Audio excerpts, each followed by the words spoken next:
क्या हो रहा है बाहर? सर सब लोग आपके खिलाफ नारे लगा रहे हैं।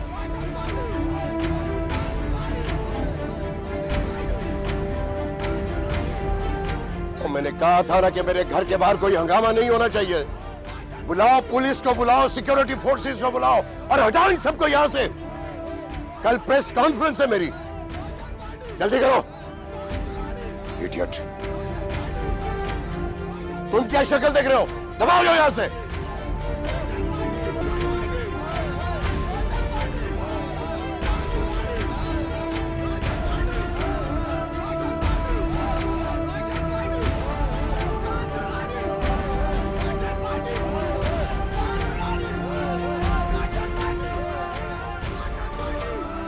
तुम्हें मुझसे नजरें चुराने की जरूरत तो नहीं है सुल्तान। मैं तो तुम्हारे साथ हूं। समझ सकती हूँ तुम पे इस वक्त क्या गुजर रही है। लोग जो भी कहें, मुझे पता है तुमने ऐसा कुछ नहीं किया। ये सारी दुनिया तुम्हारे खिलाफ खड़ी हो जाए ना, मैं फिर भी तुम्हारे साथ रहूंगी। Because I trust you।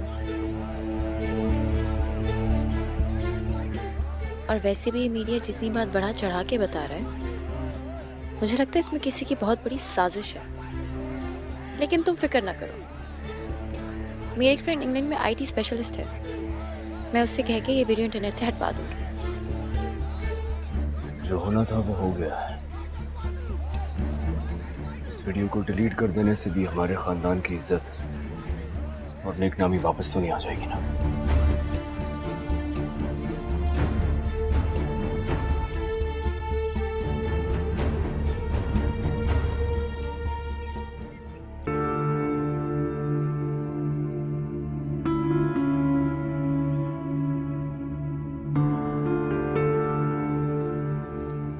यार बहुत देर में आई हो।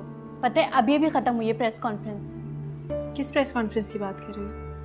अभी चचा भतीजे ने प्रेस कॉन्फ्रेंस बुलवाई थी, लोगों को ये बताने के लिए कि उनके खिलाफ साजिश की जा रही है और वो बस हॉसेस भी उनके साथ मुलविस है उनकी साजिश में।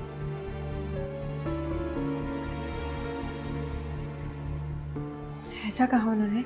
क्या सीन था वो।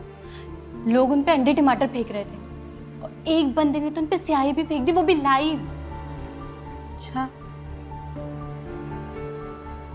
और क्या कह रहे थे? तुम्हारा नाम तो नहीं लिया, बस ये कहा कि तुम्हारे साथ मिलके उन्हें और उनकी पार्टी को बदनाम करने की साजिश की जा रही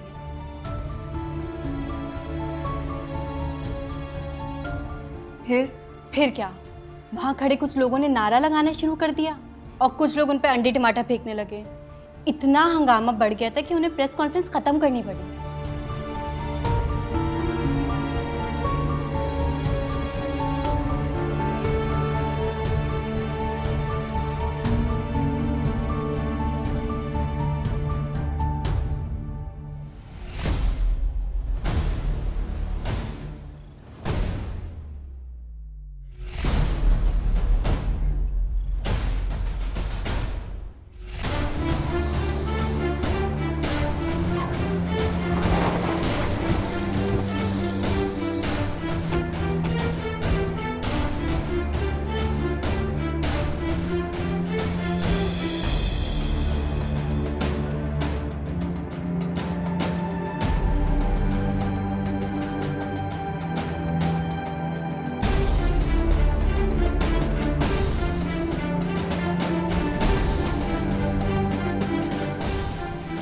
आइए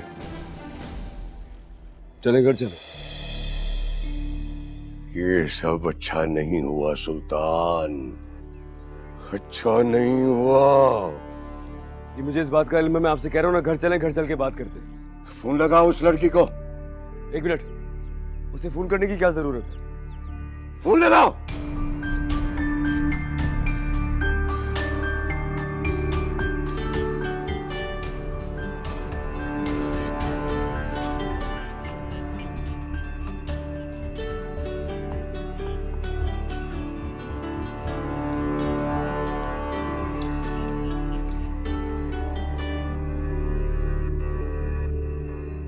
हेलो,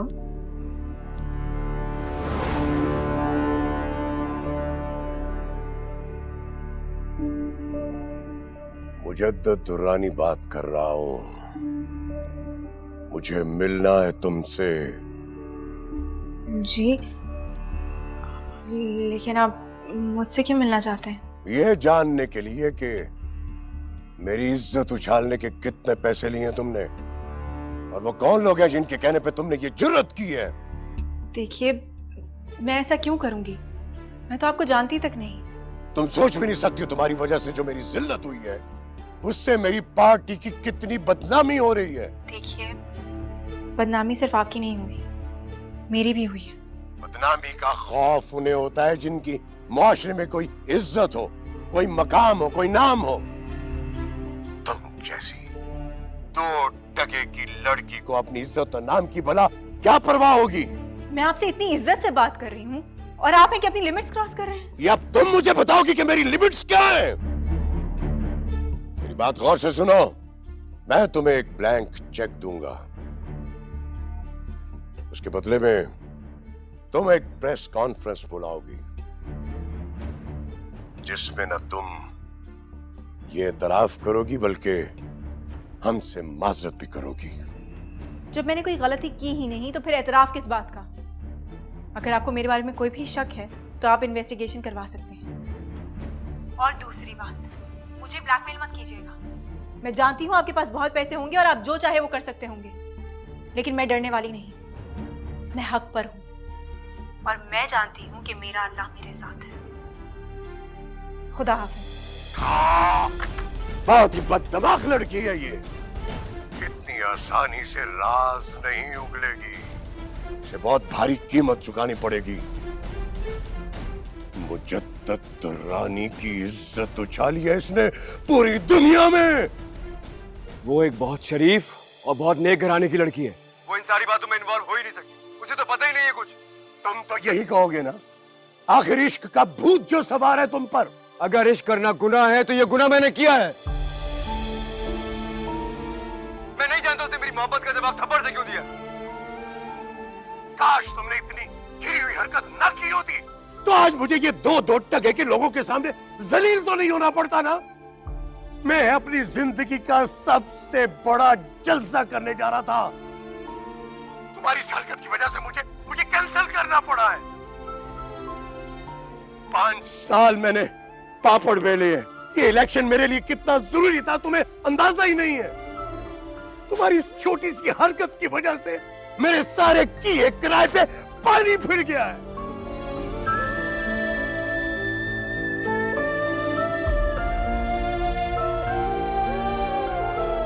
तुमने देखा सुल्तान दुरानी को? वो वाकई में अच्छा इंसान है। अब तो मेरी बात मान लो, इतना सब कुछ होने के बाद भी वो तुम्हें डिफेंड कर रहा है, अपने चच्चे से तुम्हारे लिए लड़ रहा है। उसको एक मौका तो देती बात करने का, बिला वजह सबके सामने जलील कर दिया तुमने उसे। तुम एक दफ़ा उसकी बात सुन लेती ना तो ये सब मैस क्रिएट ना होता।